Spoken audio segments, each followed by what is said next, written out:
You're listening to Unfiltered with Mohammed, a podcast about personal growth and authentic leadership. If you're looking for tips on how to manage others, get ahead, and make your way up the corporate ladder, this is not the show for you. This podcast is about being of service to others, leading from the heart, and evolving into a better version of yourself. Each episode brings you motivated stories about unfiltered leadership and authentic leaders, those who involve others, use their influence to amplify diverse perspectives, and inspire teams to achieve collective results. If this sounds like you, keep listening. Good afternoon and welcome to my unfiltered guest, Likky. How are you? Welcome to the Unfiltered Podcast. How are you doing today? I'm doing great, Mohammed. Thank you very much. And it's truly a pleasure to be here with you.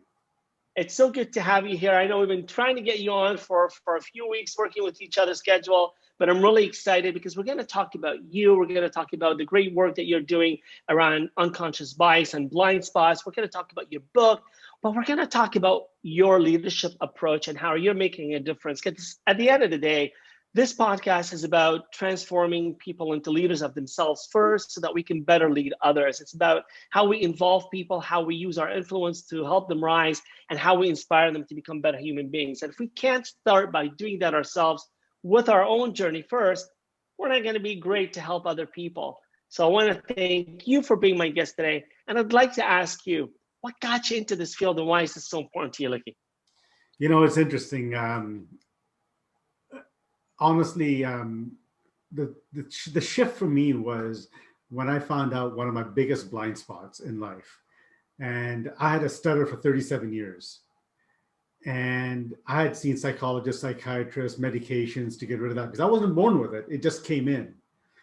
And it went away in a matter of a moment when I let go of my blind spot. And I didn't even know it was a blind spot. So when I was 10 years old, I immigrated to Canada. My teacher asked me to go in front of my class and share my immigration story. And I get up there and, I'm a little 10-year-old kid having fun. And the kids started laughing at me. And one of the kids yells, "Go back to where you came from." Wow. And that was the life of Likky not being good enough started. I don't belong here. It started. But 10 years old, the kid didn't mean any harm by it. I didn't think it was going to impact me for that many years. But the stutter started, the bullying in school started. I dropped out of high school in grade 11. I just couldn't handle it anymore. Fast forward to 8 years ago, I'm sitting in this workshop with my good friend Bob Berg in Orlando. And at the end of the day, he says, I'd like you all to stand up. And it's actually right now, it's Likky's turn. And we're going to acknowledge him for his attributes. And he starts saying all these nice things about me. And I'm like, okay, that's cool, whatever. And then Kathy gets up and says the same thing and very similar different things. And then second, third, fourth person. And by the fourth person, I'm in tears. I'm breaking down. And Bob goes, "What's going on, Likky?" And I go, "Well, I've never heard these words before. Like, you're kind, you're gentle, you're trusting. We do business with you and we trust you." And I'm like, "I've never heard these words before." And he goes, "Likky, I'm kind of surprised you haven't heard these words before. I wonder if you haven't listened to these words before." And he just said, just listen to the words and let us finish the exercise. 6 other people went through, and literally by the end of that conversation, I felt so much lighter because I actually heard the words. On my flight that day from Orlando to Dallas, I'm talking to the passenger for 2.5 hours, no stutter. I get home and I tell my wife this, and she's like, "What? It took 10 strangers to tell you all the stuff that we've been telling you for years?" But here's that blind spot. I wasn't good enough. That bias of not mattering came into play. But the moment I listened and heard the good that came my way, I was able to let go of things. And that was my impetus of shift of, listen, I cannot take this anymore. I can't see other people suffering like I did for 37 years. So I took it upon myself to help people find their blind spot. So this stutter didn't exist before that 10-year-old boy had to address his class. And was it prevalent in all your conversations or just in certain times of Like what, in presentations or in public meetings, or was this always there with your family? Anytime I got nervous, anytime there's pressure, it came up because remember, I'm not good enough. So if I have to prove something, I'm not good enough. Stutter comes out. I could not relate those two things until I went through this whole process of myself. And that self-awareness that the blind spots helped you to uncover. Now we're going to get into the blind spots. We're going to talk about what is your key, key spot, because this is really what makes you shine, and this is what Likky's all about. But first, I want you to tell my guests, who is Likky? We know that he's a 10-year-old. And by the way, I got goosebumps when I was listening to that story because, I've often mentioned this to you. I think we have so much in common. And that story about the young boy and the bullying and the immigrant story and not feeling you're good enough. I'm so honored to share that with you. And I think it's so important to tell that story because we're not alone. There are so many people out there with their own demons and their own monsters, living thinking that they're not good enough, the imposter syndrome, because this is what they heard. This is the environment they grew up in, and maybe without even any malice on the part of other people. They didn't mean it. Like I'm sure the 10-year-old boy who interacted with you didn't mean it. But a lot of times people say things that they don't know that they're saying, and they can hurt others. But before I go to the Likky who's become the expert and talking about why these things matter and how to help others realize that they matter, I want you to tell people a bit about who you are. So give us a bit of introduction. Who's Likky? Well, thanks for that, Mohammed. Honestly, I call myself a recovering entrepreneur. I've had many businesses over the years. My biggest stint was an IT company for 25 years, where it was a one-man show, grew it to a large company, and then sold it off. But honestly, I've got two wonderful kids, 25 and 20-year-old. I've got a wonderful wife of 31 years now. My goal right now, honestly, is to change the world one BS at a time.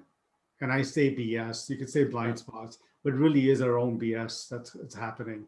And I found my calling, my passion, however you want to say it, probably 5 or 6 years ago, when I realized that my job is to help others navigate through life, not the way I navigated through my life.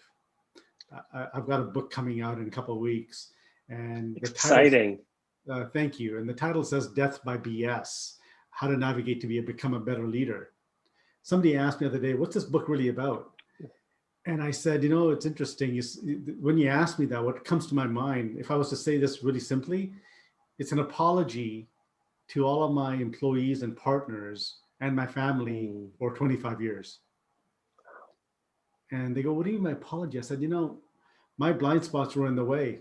Because I didn't think I was good enough, I had to prove myself. And I railroaded a lot of people on the way. Didn't trust people. Not intentionally, I'm sure.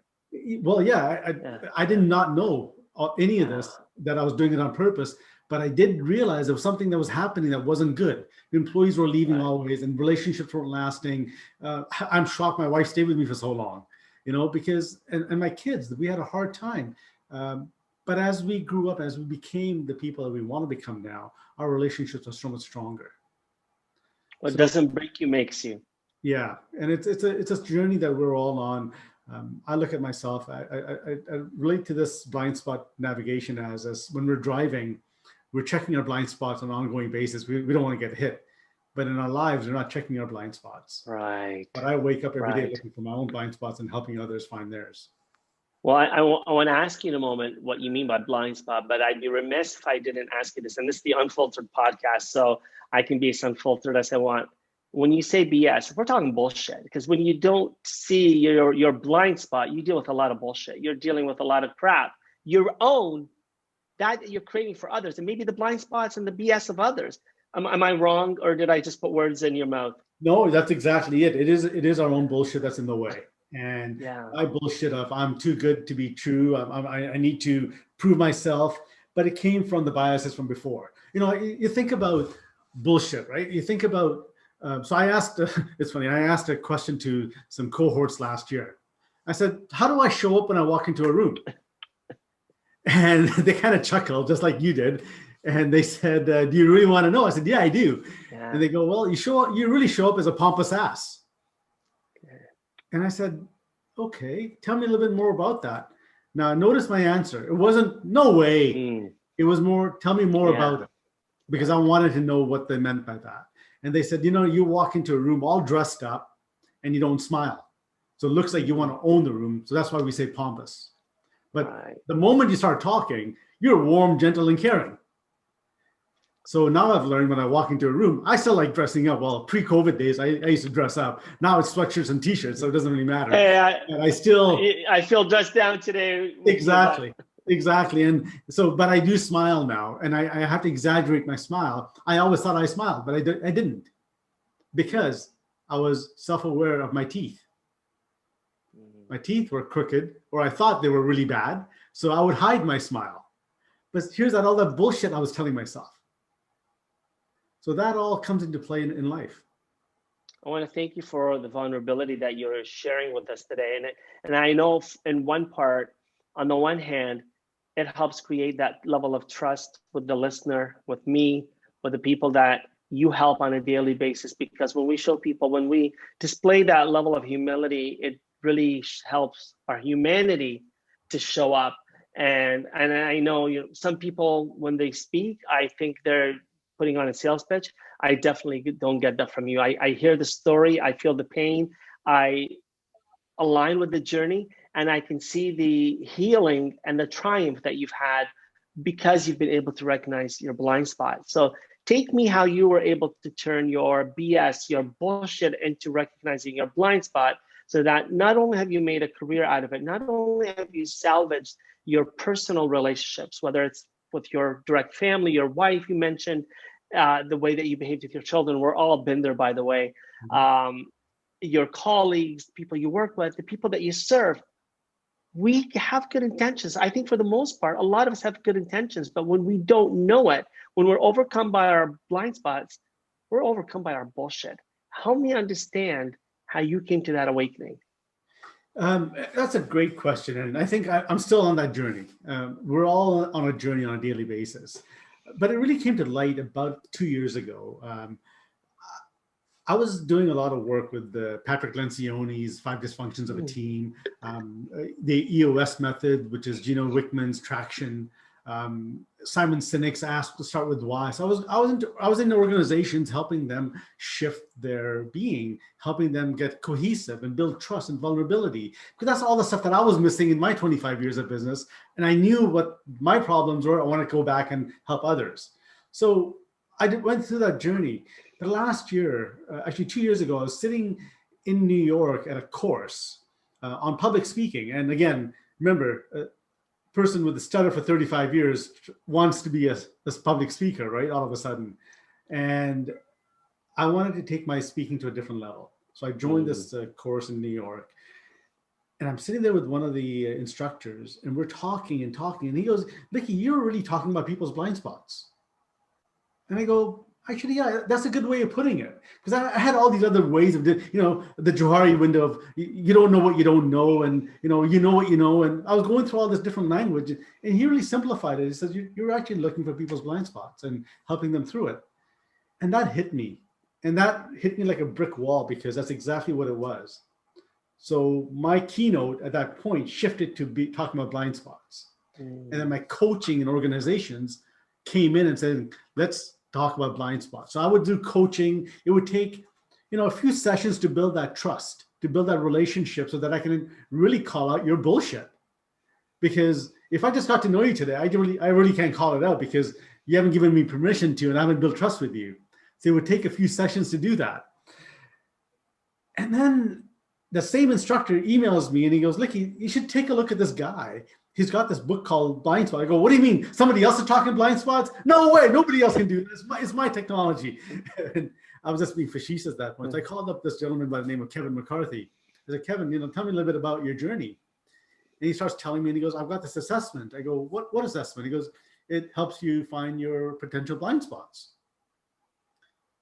I'm like, okay, that's interesting. So I take the assessment. I loved it because it actually allowed to pinpoint my blind spots in a non-intrusive way. Mm. So then him and I started partnering up, and I took that blind spot assessment and I started using it for lead gen. So I started giving it to people when I was talking in keynotes, in podcasts. I was just giving it away. And all of a sudden, I'm getting all these leads coming in, 35 to 3,700 leads in 4 months. Now, I didn't know what to do with them. So everybody I would talk to, they wanted some coaching around it. So I'd pick up all these executive clients around blind spots. So you asked the question, how do I get into this? It's been a journey. But now we're at that point. So Kevin and I are at a point now. Everybody is interested in this conversation around blind spots. We all want to be better. We're in some real trying times right now. You know, the economy is uncertain. The pandemic, I mean, this is, we're in weird times. We have no idea what's going to happen. Mm-hmm. We don't know when we're going to get out of this. The economic downturns, the elections down south, and what's going to happen down there, we have no idea.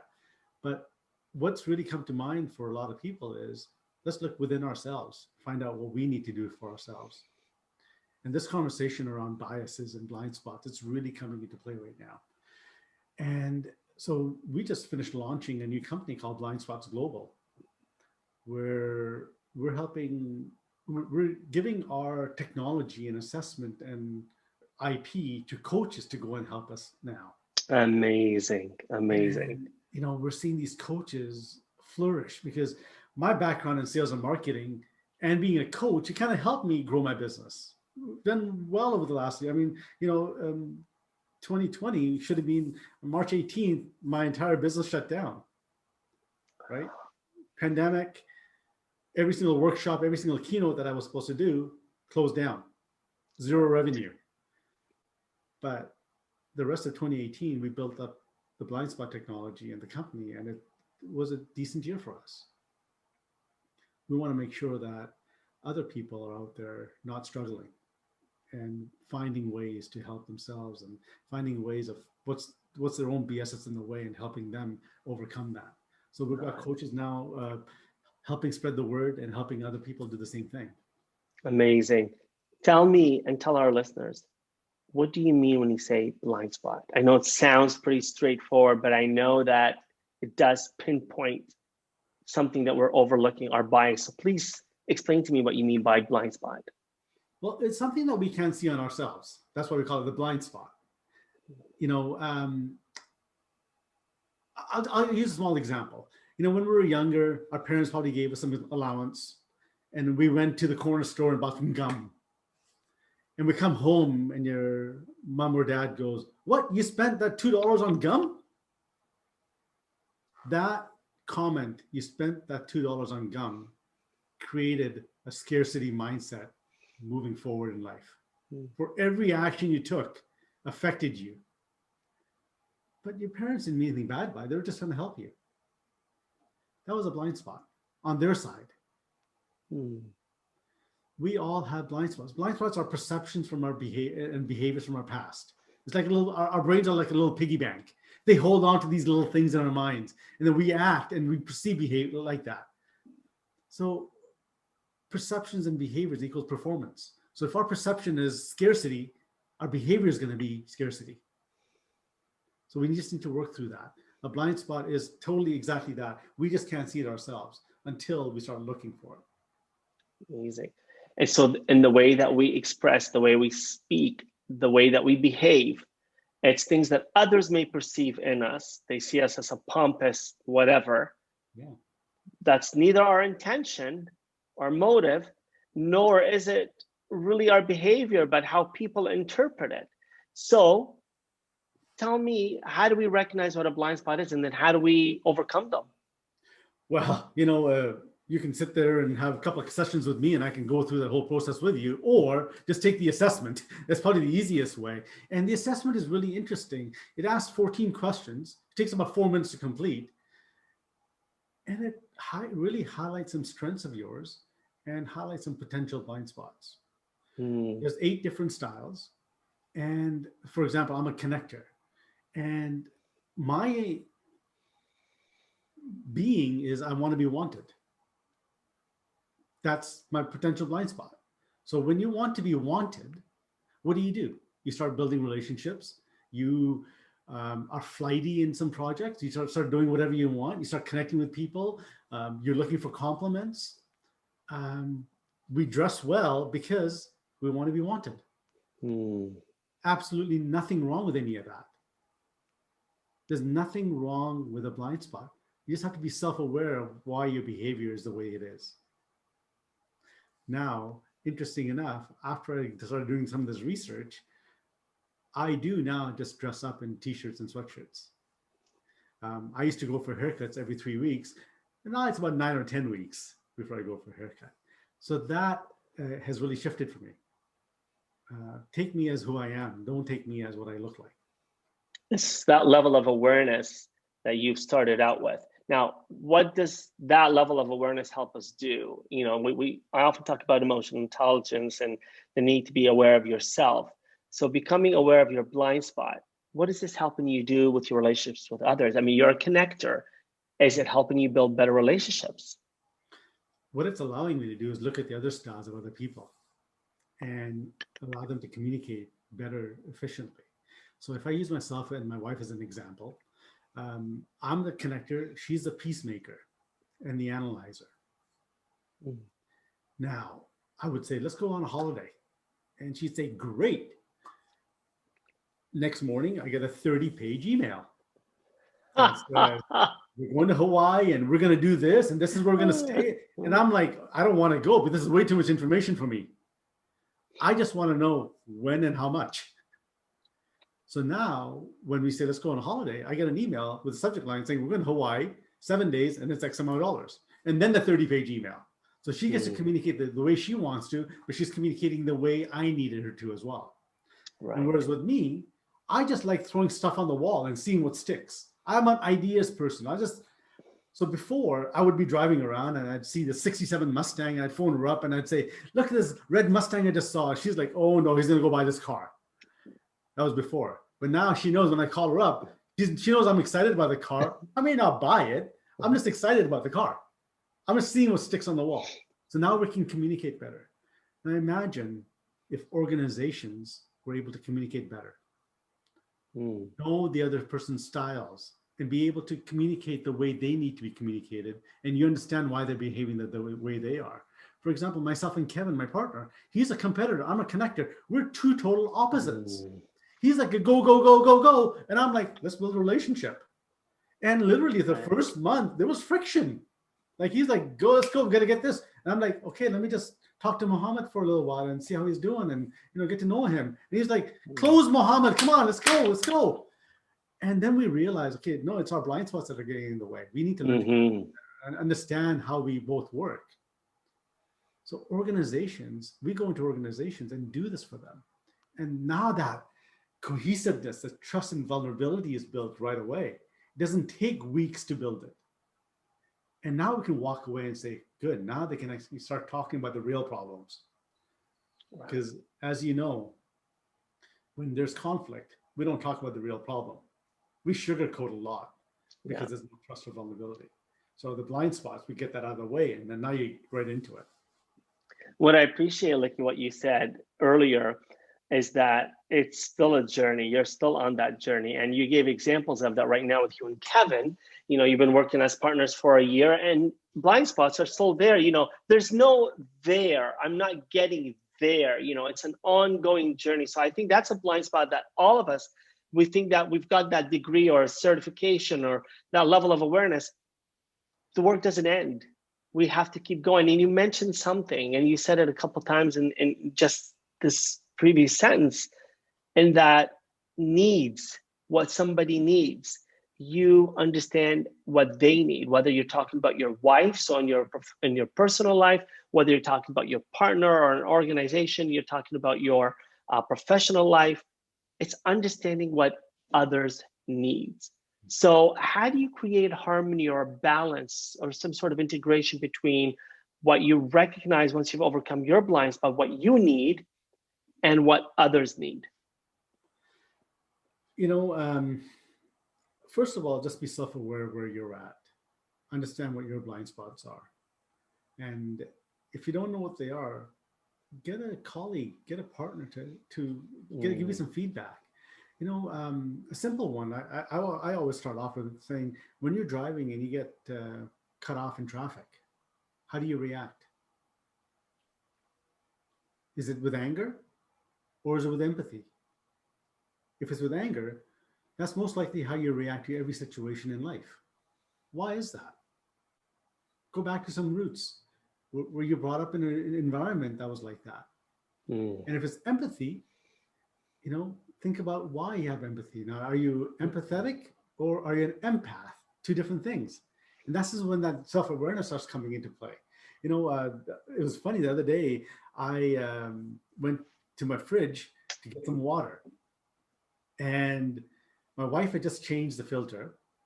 And I was the first one to put the water underneath there. And I don't know if you know this, but when you change a filter, you kind of have to let it flow. And if you don't, the first one, it goes, poof, just blows up on you. So I put the cup in there, and all of a sudden the water is all over me. And my first reaction was, what the? And then I sat back and said, it wasn't anybody's fault. That's your blind spot.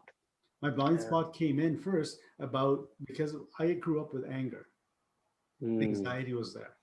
But self-management, because now I'm aware of it, I was able to self-manage it within seconds as opposed to reacting. Right. A big difference. If left unaware, it becomes disastrous. Once you're aware of it, you can do something about it. Amazing. And I ask you, Likky, and this is the part of the podcast where I ask the guest the unfiltered thought of the week. So it's, if you could give, whether it's from your own experience, some sort of an aha moment or awakening or a piece of advice that you could share with the listeners about how they could use blind spots. You just mentioned that, it's that awareness to be able to turn it on and off within seconds. What can you share to help people manage their blind spots more effectively? Let's say we're going to certainly let them know they can reach out to you and read the book. We don't want to forget about that Death by BS. We definitely want people to pick that up. It's going to be available in a couple of weeks, you mentioned? Should be. We're hoping for launch at the end of February on Amazon. But honestly, the assessment's available right now. And that's the easiest way of doing that. Just go to likkylavji.com and download the assessment. But ask yourself the simple question: how do I show up when I walk into a room?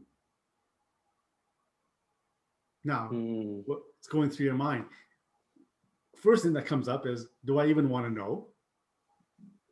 And do I even care what other people think about me? And if you do find out, are you going to do anything about how you show up? Those three questions right there will highlight some key blind spots. There's an interesting tool that we have that shows, and I can walk you through how to find a style of other people. And are you fast-paced and direct, or are you slow-paced and indirect? Oh, definitely fast-paced and direct. Exactly. So you're either a competitor or a motivator. Are you detail-oriented or not detail-oriented?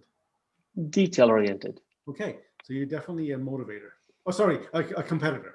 You're a competitor at that point. So I have this interesting way of just reading people and understanding where they're at, so that we can start communicating the way that they need to be communicated. So if I had an analyzer that I was working with, I know I need to give them a lot more detail in this conversation. If I had a peacemaker that I'm dealing with, which is slow-paced and still a people person, they're a peacemaker, I just need to know that I can't talk too fast. I got to build a relationship. I can't rock the boat. They want to be understanding and knowing everything. So you work through that. So how do you find your blind spots? Be open to first knowing. A lot of people don't even want to do that. They don't want to dig deep. It's a great journey once you start digging deep inside yourself. We talk about emotional intelligence. That's been around for a few years. But this is another level of that. It's a quick way of understanding what your potential blind spots are. What I do is, if you want a cohesive relationship and a cohesive environment in your workplace, you've got to build trust. And you can't build Right. trust if there's something in the way. Well, I think about what you're saying, the need for all of us to recognize our blind spots better and faster, because if our leadership style is just do as I tell you, it's top-down leadership, and this is what I need you to do, then yeah, maybe you're right. Maybe I don't care about my blind spot. It's the least thing that I'm concerned about. But if I care about what others need, if I care about that, leadership to me is how I involve people and listen to them, let them weigh in so they can buy in. Then I need to know how I can do that better, and I can't do it without overcoming my blind spots, or at least recognizing where they are. So I think there's definitely, without a doubt, right now, so many organizations are looking at bias and the various forms of bias and how they cause us to have these blind spots, because we have so many behaviors that are long outdated. And I think COVID and the Black Lives Movement and various things that have happened in 2020 and that have landed here in 2021 are teaching us this is not negotiable anymore. We can no longer afford to have organizations and communities and households where we're driven by the lack of awareness of these blind spots. So I want to thank you today for starting the conversation. I know this can go much, much deeper, and that's why we want to encourage people to connect with you, Likky, to learn more about this tool and the evaluation that they can take to learn more about their blind spot. We want to make sure that people are picking up your book when it becomes available. And I think by the time this podcast goes live, your books will be out there. But in the meantime, I want to thank you, and I want to encourage you to continue having these conversations, because when you and I are having these conversations, 10-year-old girls and boys no longer have to go through what you did. People, in a public setting, giving a speech or in a meeting or working together with teams, don't have to feel that they have to remain silent. They can actually participate and be heard and feel valued, and that the contributions matter. At the end of the day, I think what you're doing is taking away these blind spots, because you're saying to people, you matter. I want to thank you, and I want to let you know that you matter. And thank you so much for sharing that, your story, your passion, and also the wonderful information that you shared with us about blind spots. Thank you for being my unfiltered guest today. Thanks, Mohammed. Thanks for the opportunity to be on as a guest. Thank you. All the best to you. Thank you, Likky. Take care. Thank you for listening to Unfiltered, the show about authentic leadership and personal growth. Like what you heard? Click subscribe, share it, and tell a friend about it. And don't forget to leave a rating.